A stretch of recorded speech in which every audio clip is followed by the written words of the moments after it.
What do Muslims actually do? It's easy to think of Muslims as people who pray 5 times a day, fast during Ramadan, and celebrate Eid. But there's more to being Muslim than just rituals. What about the other 23 hours of the day when we're not praying or fasting? What kind of person are we then? What values do we have? How should we behave? These are questions that all Muslims must grapple with. And today we'll try our best to answer them. This is part 2 of the series. If you haven't seen part 1, go watch it first. Let's get into it. The life of a Muslim is one full of worship. Every moment of our lives, we're engaging in some form of worship, whether it's towards God or towards other people. The only difference between one Muslim and another is the intention behind these actions. For example, let's say you're driving to work. You could be doing that just because you want to get your job done and earn money. Or you could be doing that because you know that by working hard at your job, you're earning halal money, which you will use to support yourself and your family. In both cases, you're doing the same exact thing. But the second intention is better because it's done for the sake of Allah. But what happens when these two intentions collide? What if you're doing something that you're supposed to do for the sake of Allah, but you end up having to choose between doing it perfectly or just letting it slide? Well, in this case, we would encourage you to just let it slide and don't feel bad about it. Why? Because a Muslim is allowed to make mistakes. In fact, it's expected of us because no human is perfect. But if you're constantly making the same mistake over and over again, then it's time to sit down and reflect. Ask yourself, why am I making this mistake? Is it because I don't care about Allah?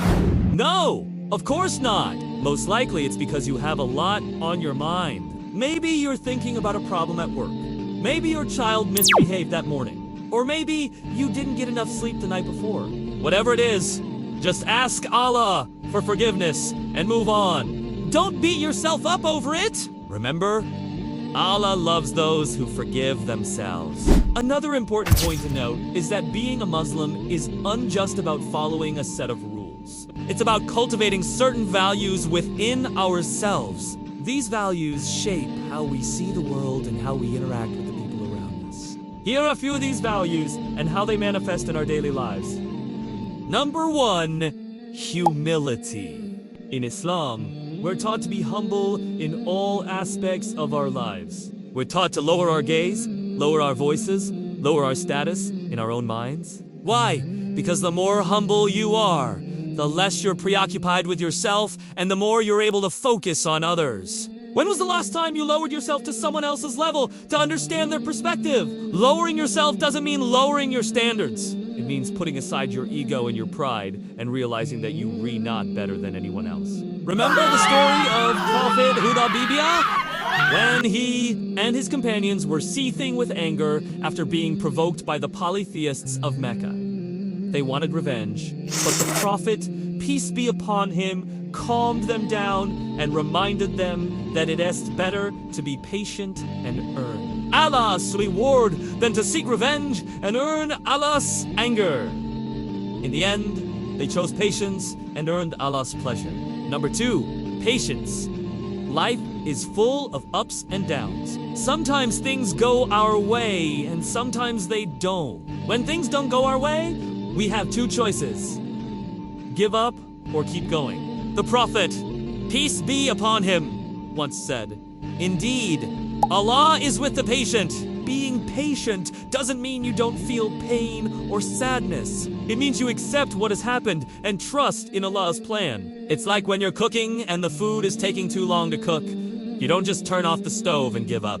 You wait for it to finish cooking because you know it'll be worth it in the end. Similarly, in life, when faced with hardships and challenges, be patient and trust in Allah's plan. Number 3, contentment. In a world where everyone is trying to get ahead, it's easy to get caught up in the rat race and never be satisfied with what you have. Remember the verse from the Quran, "And sufficient for mankind is what he has earned." Everything you have in your life, your family, your health, your wealth, your possessions, it's all from Allah.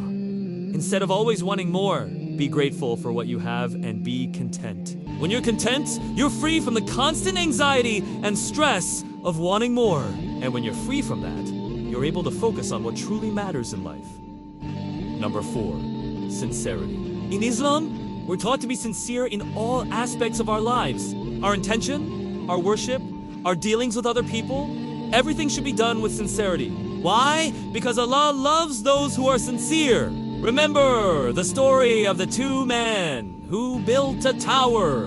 One intended to build it for the sake of Allah, while the other intended to build it for show and to gain fame. When the tower collapsed, the first man was saved because his intention was pure, while the second man was lost because his intention was wrong. So whatever you do in life, do it sincerely and wholeheartedly. Number 5, generosity. In Islam, we're taught to be generous and kind to all people, even our enemies. We're even promised a special place in paradise for being good to our neighbors. So whenever you can, help others and be generous. You never know when you might need their help. Moreover, helping others is a great way to earn Allah's pleasure. So when you see someone in need, don't hesitate to help them. So remember, being Muslim isn't just about following a set of rules. It's about cultivating certain values within ourselves. These values shape how we see the world and how we interact with the people around us. So always strive to be humble, patient, content, sincere, and generous in all aspects of your life. Here's the thing. Being a good Muslim isn't a destination. It's a journey. It's a continuous process of striving to be better every single day. So don't worry if you fall short sometimes. Just pick yourself up and keep moving forward. Keep striving and you will reach your destination. As we come to the end of this video series, we want to hear from you. What did you learn from it? How has it changed your perspective on Islam? Share your thoughts with us in the comments below.